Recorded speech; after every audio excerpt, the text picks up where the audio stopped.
Friends, कैसे हैं आप लोग? मैं बता दूं, मैं भी बहुत अच्छा हूं। तो आप लोगों का 5 अगस्त से न्यू सेशन स्टार्ट होने जा रहा है। तो आज मैं डिस्कस करूंगा आप लोगों के साथ में बीकॉम 5th सेम का जो एडवांस फाइनेंशियल अकाउंटिंग है। तो उसका प्रिपरेशन आप लोग को कैसे स्टार्ट करना है, उसके सिलेबस के बारे में मैं आप लोगों के साथ डिस्कस करूंगा।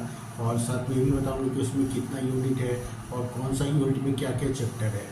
तो सबसे पहले तो मैं एक बात और आप लोगों को बता देना चाहता हूँ कि जो डिब्रूगढ़ यूनिवर्सिटी ने जो सिलेबस इशू किया है, तो उस सिलेबस में भी कुछ माइनर मिस्टेक है जो आप लोग जब प्रिपरेशन स्टार्ट करेंगे तो आप लोग को उसको इग्नोर कर देना है। मैं आप लोगों को उस मिस्टेक के बारे में भी बताऊँगा, ठीक है। और आप लोगों को साथ में भी बताऊँगा कि आप लोग को अपना प्रिपरेशन कैसे स्टार्ट करना है। तो सबसे पहले तो मैं बता दूं कि जो आप लोग का सेकेंड सेम में फाइनेंशियल अकाउंटिंग था, तो ये सब्जेक्ट उससे भी ज़्यादा टफ रहने वाला है, ये एडवांस फाइनेंशियल अकाउंटिंग। क्योंकि ये जो एडवांस फाइनेंशियल अकाउंटिंग है, ये पूरा आपका इंड एस के ऊपर में बेस है। इंड एस मतलब हो गया Indian accounting standard issued by ministry of corporate affairs. तो ये जो तो पहले जो हम लोग का जो अकाउंटेंसी हुआ करता था, वो मेनली जो बेस था आपका accounting standard issued by chartered accountant of India. तो उसके बाद में क्या हुआ कि उसमें थोड़ा सा चेंजेस आया, अमेंडमेंट आया। और अभी क्या हुआ कि जो मिनिस्ट्री ऑफ कॉर्पोरेट अफेयर्स है, उसने नया स्टैंडर्ड जारी किया है जिसका नाम है इंड एस, जिसको हम लोग शॉर्ट फॉर्म बोलते हैं। फुल नेम है इंडियन अकाउंटिंग स्टैंडर्ड। तो अभी क्या होता है कि जो भी अकाउंट्स हम लोग का अभी नया जो भी है, वो क्या होता है कि आपका इंड एस को में जो रूल दिया हुआ है उसको फॉलो करके प्रिपेयर करना पड़ता है, ठीक है। तो अकाउंटेंसी में भी क्या हुआ कि पहले से बहुत सारा चेंजेस आ गया है। और इंड एस के बारे में आप लोग को मैं बता दूं कि ये बहुत ज़्यादा दिन हुआ नहीं है इसको इंट्रोड्यूस किया हुआ। तो मेनली बहुत ही मैक्सिमम टीचर को तो इसके बारे में जानकारी नहीं है। उन्होंने तो इंड एस के नाम तो जरूर सुना होगा, पर उसको अप्लाई करके सम को कैसे सोल्व करना है, सम में कैसे अप्लाई करना है, उसके बेस पे आंसर कैसे निकालना है, वो बहुत ही मैक्सिमम टीचर लोगों को इसके बारे में पता नहीं है। तो और मैं आप लोग को ये भी बताऊंगा कि जो सिलेबस दिया हुआ है उस सिलेबस में भी मिस्टेक है। और वो जो मिस्टेक है वो इस तरह का मिस्टेक है जो ऐसा देख के लग रहा है कि जिसने बनाया उसको भी इंडेक्स के बारे में नॉलेज नहीं था, ठीक है। तो चलिए हम लोग सिलेबस के बारे में हम लोग डिस्कस करना स्टार्ट करते हैं। तो मैंने आप लोगों का जो सिलेबस है वो डिब्रूगढ़ यूनिवर्सिटी का वेबसाइट पे जाके मैंने डाउनलोड कर लिया है। तो इसमें देखिए सबसे पहले यूनिट 1 में है फाइनल अकाउंट ऑफ कंपनीज। तो फाइनल अकाउंट ऑफ कंपनीज में आप लोग को यहाँ पे हम लोग को फाइनल अकाउंट सीखना है कंपनी का बारे में। आप लोग ने हाई सेकेंडरी में या इससे पहले के जो सेमेस्टर है उसमें आप लोगों ने फाइनल अकाउंट पढ़ा था सोल ट्रेडर का और final account of partnership firm का। अभी यहाँ पे आप लोग को पढ़ना है फाइनल अकाउंट ऑफ कंपनीज। और ये मैं आप लोग को बता दूं कि फाइनल अकाउंट ऑफ कंपनीज बिल्कुल ही अलग है आपका final account of partnership firm का या partnership final account of soul trader से बिल्कुल ही अलग है। फॉर्मेट अलग है, बनाने का मेथड अलग है, बिल्कुल ही चेंज है।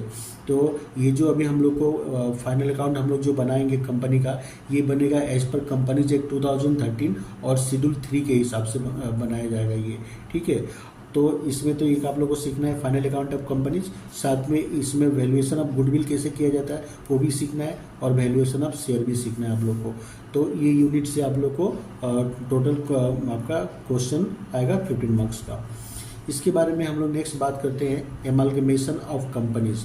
तो यहाँ पे हम लोग को पढ़ना है कि दो कंपनी के बीच में जब एमालगमेशन होता है, ठीक है, मतलब बिजनेस कॉम्बिनेशन होता है, तो उसका ट्रीटमेंट हम लोग करेंगे, कैसे करेंगे हम लोग। तो यहाँ पे जो मैं आप लोग को मिस्टेक के बारे में बता रहा था, तो यहाँ पे देखिए दिया हुआ है इंड एस 14। तो मैं आप लोग को बोलता हूँ कि आप लोग गूगल जाके सर्च कर लीजिए, आपको इंड एस 14 कहीं भी नहीं मिलेगा, ठीक है। इंड एस 14 कुछ होता ही नहीं है। तो यहाँ पे मिस्टेक क्या है मैं आपको बता रहा हूँ कि पहले क्या होता था कि अकाउंटिंग स्टैंडर्ड 14 नाम से एक अकाउंटिंग स्टैंडर्ड था जो हम लोग को बताता कि दो कंपनी के बीच में एमालगमेशन कैसे होता है। तो इन लोगों ने क्या किया कि नाम तो लोगों ने नया दिया, इंडेस दे दिया, पर नंबर जो है वो पुराना वाला दे दिया 14, ठीक है। तो यहाँ पे इंडेस 14 नहीं होना चाहिए था, यहाँ पे इंडेस 103 होना चाहिए था।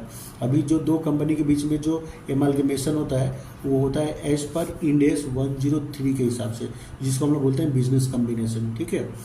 तो यहाँ पे ये मिस्टेक है, इंड एस 14 नहीं होना चाहिए था, ये इंड एस 103 होना चाहिए था, ठीक है।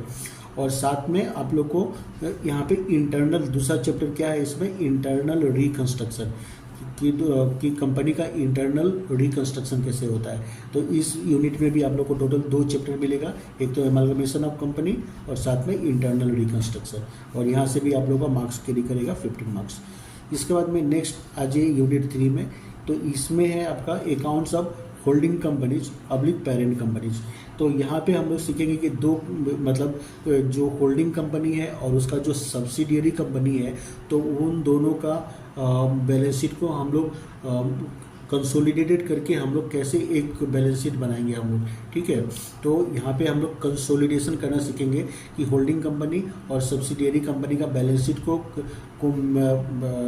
प्लस करके कंबाइन करके हम लोग कैसे एक नया बैलेंस शीट हम लोग बनाएंगे, जिसको हम लोग बोलते हैं कंसोलिडेटेड बैलेंस शीट, ठीक है।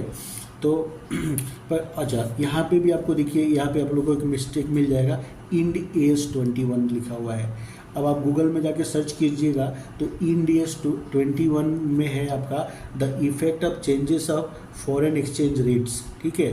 तो ये यहाँ पे ये लोग ने यहाँ पे गलती दिया है, यहाँ पे होना चाहिए था इंड एस 110 होना चाहिए था, पर इन लोगों ने क्या किया, बाय मिस्टेक इंड एस 21 लिख दिया।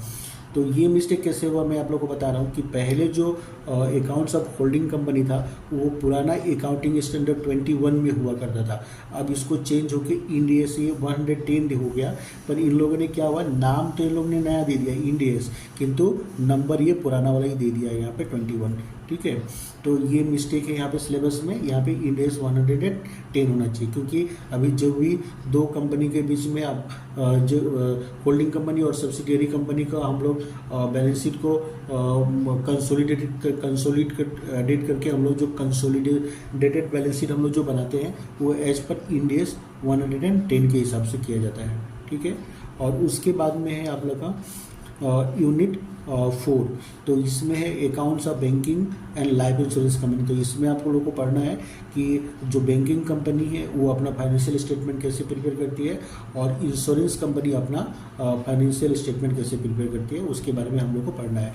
तो यहाँ पे आपको बैंक के बारे में पढ़ना है और लाइफ इंश्योरेंस कंपनी का बारे में पढ़ना है कि वो लोग अपना अकाउंटिंग कैसे करता है और अपना फाइनेंशियल स्टेटमेंट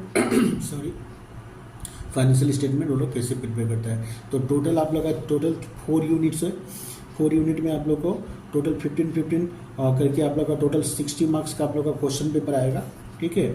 और 4 यूनिट से 15 मार्क्स करके आएगा। तो आप लोग को प्रिपरेशन इसी स्ट्रेटेजी के हिसाब से करना है, ठीक है। तो मैं बता दूं कि यहाँ पे ये जो है एडवांस फाइनेंशियल अकाउंटिंग, ये बिल्कुल ही न्यू कंसेप्ट है, तो आप लोग बहुत ही केयरफुली और अच्छा से प्रिपरेशन कीजिएगा अगर आप लोग को एग्ज़ाम में अच्छा मार्क्स स्कोर करना है तो, ठीक है। और मैं अपने जो कोचिंग है वो 4 अगस्त से कोचिंग स्टार्ट कर रहा हूँ एडवांस फाइनेंशियल अकाउंटिंग का। तो अगर आप लोग इंटरेस्टेड हैं तो आप मेरा कोचिंग ज्वाइन कर सकते हैं, ठीक है। और मेरा ये वीडियो अगर आप लोग को अच्छा लगे तो ज़रूर से सब्सक्राइब करना और इसको शेयर करना अपने फ्रेंड में, और लाइक तो ज़रूर से ज़रूर करना आप लोग, ठीक है। मिलते हैं नेक्स्ट वीडियो में, तब तक के लिए बाय बाय।